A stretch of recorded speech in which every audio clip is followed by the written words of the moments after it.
नमस्कार विद्यार्थी मित्रांनो, ज्या मित्रांना 11वीचं ॲडमिशन करायचं असेल तर त्यांच्यासाठी महत्त्वपूर्ण अपडेट आलेले। राऊंड 3चा जो शेड्यूल आहे तो शेड्यूल आलेला आहे मित्रांनो। आतापर्यंत कॅप राऊंड 2 झालेले आहेत, आता राऊंड 3ला सुरुवात होणार आहे। त्याचं शेड्यूल आलेलं आहे, तेच शेड्यूल मी तुम्हाला सोप्या भाषेत समजून सांगणार आहे। कशा पद्धतीने तुम्हाला आता पुढची प्रोसेस करायची ॲडमिशनसाठी आणि काय चूक करायची नाही, कुठे तुम्हाला प्रोसेस ही नेमकं परफेक्ट करायची याची सविस्तर माहिती मी तुम्हाला या व्हिडिओमधून देणार आहे। त्यासाठी व्हिडिओ आपला शेवटपर्यंत बघा आणि जरी चॅनलवर नवीन असाल तर चॅनल नक्की सबस्क्राइब करा मित्रांनो। विद्यार्थी मित्रांनो, मी तुमचं ॲडमिशन होईपर्यंत तुम्हाला A to Z process guide करणार आहे, त्यासाठी चॅनल नक्की सबस्क्राइब करून ठेवा मित्रांनो। तर बघा मित्रांनो, हे ऑफिशियल पोर्टलवर आले ज्यात शिक्षण संचालक माध्यमिक व उच्च माध्यमिक महाराष्ट्र राज्य पुणे इयत्ता 11वी केंद्रीय ऑनलाईन प्रवेश प्रक्रिया 2025-26चं जे वेळापत्रक आहे तर नियमित फेरी 3 साठी हे आलेलं आहे।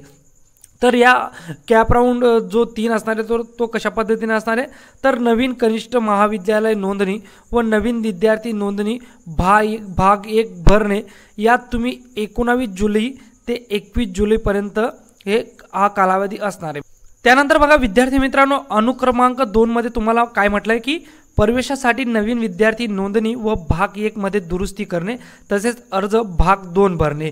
तुम्ही जरी पूर्वी तुमचं रजिस्ट्रेशन केलं होतं त्याच्यात काही चूक झाली असेल, तुमची कॅटेगरी वगैरे काही तुमच्याकडून अनावधानाने भरलं गेलं असेल तर तुम्ही आता ती दुरुस्त करू शकतात। इथं काय म्हटलंय की अर्ज भाग 2 इथं तुम्ही भरू शकतात, त्याचबरोबर 1 मध्ये जी दुरुस्ती तर ती दुरुस्ती करू शकतात।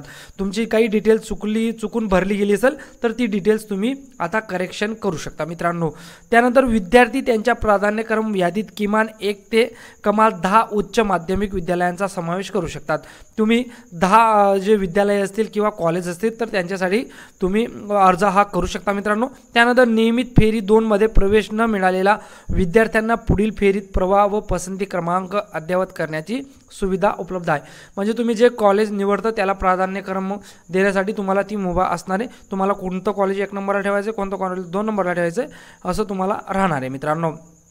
हा जो शेड्यूल असणार आहे तो कधीपासून सुरू होईल तर 22 जुलैला 10 वाजता आज शेड्यूल सुरू होणार आहे आणि 23 जुलै रोजी 6:30 वाजेपर्यंत तुम्ही तुमचं राऊंड 3चे जे कॉलेज आहे तर ते कॉलेज सिलेक्ट करू शकतात।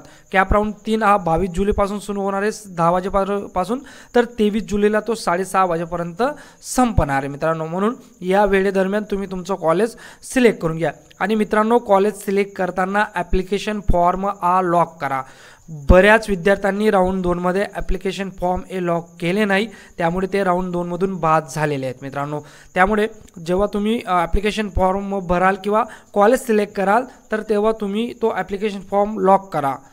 त्यानंतर मित्रांनो, अनुक्रमांक 3 मध्ये काय म्हणता येते तर नियमित फेरी 3 साठी अलॉटमेंट पोर्टलवर जाहीर करणे, त्यानंतर स्टुडंट कॉलेज लॉग इन मध्ये तपशील दर्शवणे, विद्यार्थ्यांना SMS द्वारे संदेश पाठवणे ही आता पुढची प्रक्रिया होणार आहे। यात तुम्हाला 26 जुलै 10 वाजेपासून ते 28 जुलै 5:30 वाजेपर्यंत तुम्हाला कोणतं कॉलेज अलॉटमेंट झालेलं आहे याचं मेसेजच्या सहाय्याने तुम्हाला कळवण्यात येईल किंवा तुम्ही लॉग इन करून सुद्धा तुमच्या अकाउंटमध्ये पाहू शकता मित्रांनो। तर पुढचं शेड्यूल असणार आहे 26 जुलैला 10 वाजल्यापासून तर 28 जुलैपर्यंत तुम्हाला ही जी प्रोसेस आहे पुढची तर ती प्रोसेस होणार आहे मित्रांनो।